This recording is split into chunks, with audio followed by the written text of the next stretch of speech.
Holy Spirit, may what we sow be sown in you, so that we may reap also from you. Amen. So I definitely don't have to go through the story of Naaman a third time, I don't think. I think we covered it really well. I love that kind of thing. You can't prepare for that, but it's a lot of fun, to be honest. So I mentioned last time when I talked about Elisha taking up the mantle of Elijah. And one of the things Elisha was going to have to deal with, one of the issues he would have to deal with, is Syria. Now, Aram is a country that doesn't exist any longer. But the thing that was Aram is now part of Syria. It kind of stretches from like Damascus and then down to the south and the west, I think. And so the Arameans are neighbors of the Israelites. And as you can see, they have sort of a fraught relationship at times. God gives victory to the Arameans, but also would give victory to Israel, even though the Arameans have different gods that they honor. And so what happens is, as we said, Naaman is struggling with some kind of skin disease. And it's leprosy, but every time leprosy is mentioned in the NRSV, there's a little note that says, the word translated as leprosy could mean multiple skin diseases. And we don't know which one it was, and there's all these footnotes. But something was wrong. It was very visible with him. And so he gets advice, and he heads down to Israel to be healed. And they send sort of a delegation and gifts ahead of time. And the king of Israel kind of panics. He fears that there's an international incident looming. He takes this story immediately and makes it about him. It's not about Naaman. It's not about going to be healed. It's about the king, right? It has to be about the king. Who else could this possibly be about but me? And he freaks out and rends his garments and makes a sort of public spectacle of it. And when Elisha hears of this spectacle, he's like, why are you making such a big deal about this? Obviously, someone comes to Israel seeking healing, you send them to the prophet. That's like why you have prophets, so you can do things like that. So send him on. But as you can see, the king trying to make things about him will fit with the theme for the sermon and what I'm going to pull up. Naaman, of course, goes to Elisha. Elisha doesn't even meet him at his door.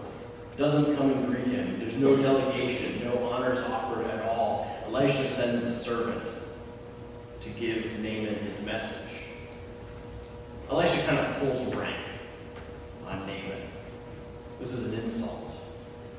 And so what does the servant do? The servant says, my master has commanded you to wash in the Jordan 3 times and never clean. So, go ahead. Naaman, offended, affronted, throws his own little sort of temper tantrum, and is going to storm off until his servant is able to kind of talk sense to him and remind him of what's important. What's important? What did you come here for? Did you come here to have someone massage your ego? No. You came here to be healed. So why don't you try what the man said? Naaman does, and is healed. But he's so caught up in his own self-importance and his desire to be reaffirmed as a person of status that he almost misses out entirely on what is actually the issue, what is actually important, what it is that God has prepared for him, which is a miraculous healing of a lifelong disease. This is what I think in microcosm we can see with Naaman. This is what self-importance does. Self-importance makes things more difficult than they have to be. Self-importance complicates our lives needlessly. As we read in Galatians, God is not mocked, and you reap what you sow. And so if throughout your life you continually sow into your own importance, what you reap is self-importance. Congratulations, you have become more and more important. You are now commander of armies. You're a war hero. People send the pay of thousands of people ahead just as a delegation to introduce you to a foreign king. You're offered every dignity. You are the center. And what happens when we are the center is we swell. And we push out what is actually important.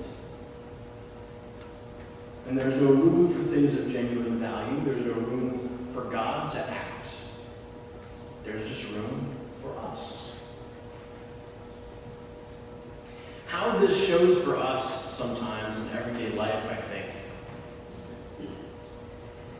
Because no one's going to send thousands of golden shekels to introduce me to anyone else. That's unlikely.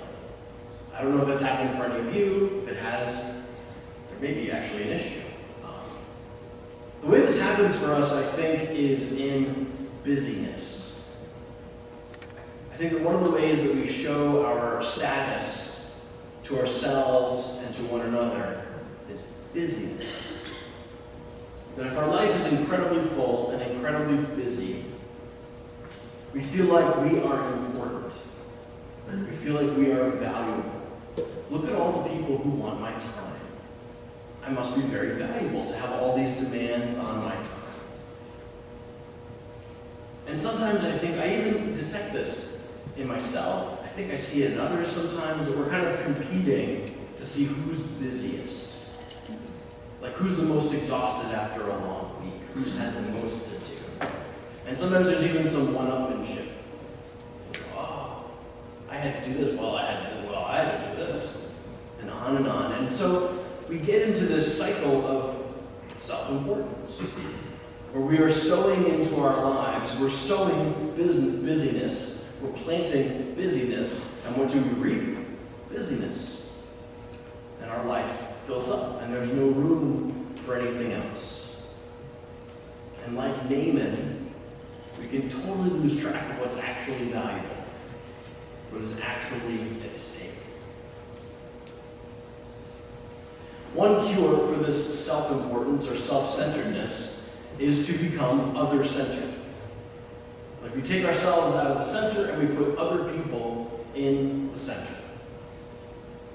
Naaman's servants do this. We get a little glimpse of this in the story of Naaman, where Naaman has totally lost the plot. Even though everyone is here for him, everyone has shown up for Naaman. But Naaman has forgotten why he's there, and his servants have to gently remind him, Naaman, remember why you're here, man. Let's not miss the healing that could occur. If it was hard, you would do it without asking. But what, your complaint is, my miraculous healing is too simple? That's actually where you're going? Come on, come back, have this tried out. Don't get the Jordan and go home. Now, they didn't have much of a choice, of course. As a servant to Naaman, they had to be other-centered. That was their job. But it's worth noting that they saw very clearly exactly what was happening and reminded Naaman of what was important. By keeping someone else at the center, they could see more clearly what God was up to, because they had room.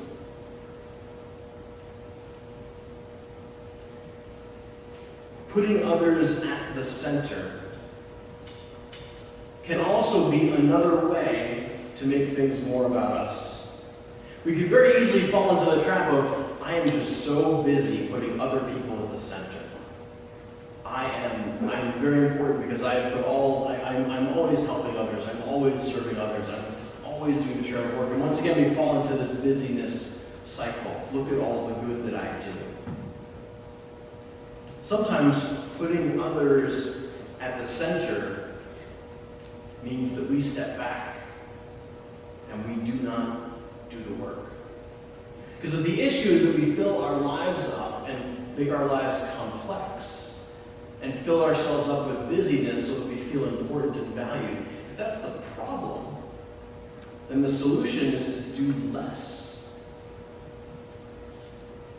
The solution is to step back. My experience in trying to do this in my own life, and fortunately I was able to watch a mentor do this when I was an intern. he was very good at stepping back and waiting and being patient. And what I've found when I've been able to do this in my own life and in my own work is that the work usually still gets done. The difference is that I don't get to do it. So if you think about it, if I'm always putting myself forward to do all the things I see that need doing, no one else has any room to step up and to do those things. Once again, same problem. I am swelling. I am pushing everything else out. There's no room for anything else. No room for anyone else because I am doing it. I think that this is the way that we sow in the Spirit.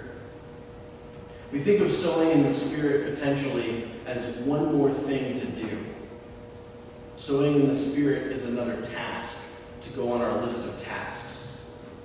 You can cross off laundry, cross off groceries, cross off sowing in the Spirit, take the kids to camp, whatever. Maybe sowing in the Spirit is when we step aside, which is hard. Maybe sowing in the Spirit is when we wait, which is also hard.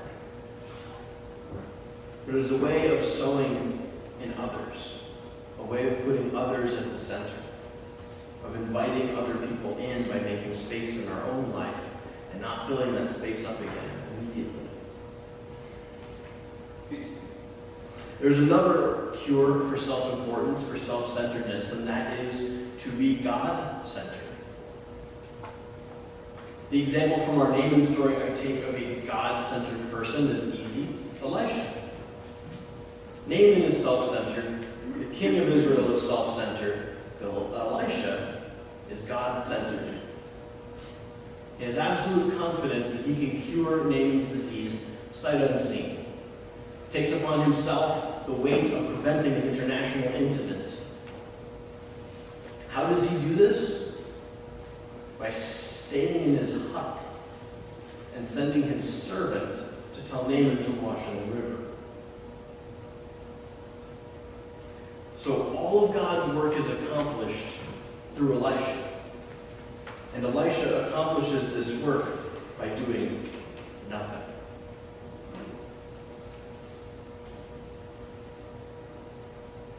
This is another way to sow in the Spirit. To sow in trust. Because who ultimately is responsible for doing what needs to be done? Does it all rest on us?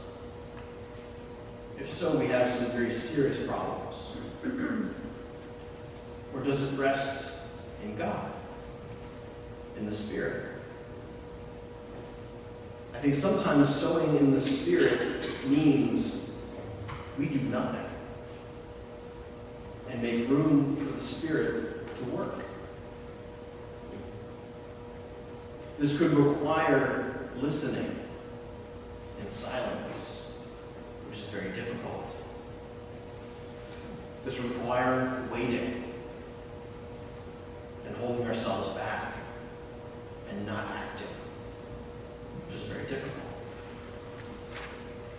And then when we begin to hear and to understand what is demanded of us, it requires obedience,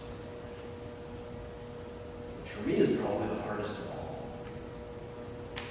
Because when we sow in the Spirit, we might not even end up sowing in our own priorities. Like, does Elisha really care whether Naaman's skin looks good? Is that high on Elisha's list of concerns, do you think? Like, if you asked him before this event, what do you think of Naaman's skin? Is that a big priority for you, prophet of Yahweh in Israel? I don't think it would have been. But in this story, the way that Elisha sows in the Spirit is by following priorities that were not his. Because he had discerned that these were God's priorities. And this was how he was going to sow. And to do that requires tremendous faith and tremendous trust. But there's another way of sowing in the Spirit, another way of taking ourselves out of the center.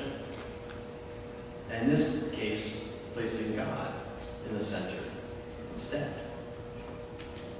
And when God's in the center, God sets the agenda, which is frightening and difficult.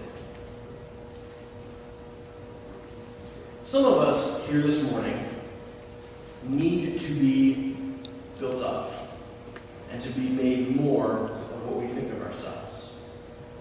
Like for some of us, I preach this sermon understanding that for some in this room, it's probably not the sermon for you. Because some of us here this morning, our primary need is to be built up. We have made ourselves too small. We have shriveled up and disappeared. And we don't have a healthy sense of our own value. For others of us, we need to be less. We have swelled until we fill everything. And the message this morning is that we actually need to shrink and to make room for others to be at the center and to make room for God to be at the center. That was the case for Naaman, certainly. He had swelled until he had pushed out even a miraculous healing by simple means. What could be easier than bathing in the river? This had become the case for Paul's opponents that he's writing about in Galatians, the ones who want to make everyone become circumcised. They had their ideas of how the way of Jesus was going to be, and they needed to impose those ideas on everyone else, and they weren't making room for the new thing God was doing, that Paul was seeing among Gentiles, among those who weren't circumcised, who were being called, who were being granted the Spirit. And the way that we escape this self-centeredness, self-importance, is by placing others at the center and by placing God at the center. This can feel like an affront, like an insult. This can confuse us. It can feel like we are being diminished, like something is being taken from us. But in order to have any hope of reaping in the Spirit, we need to sow. And not sow in ourselves, but sow in the Spirit.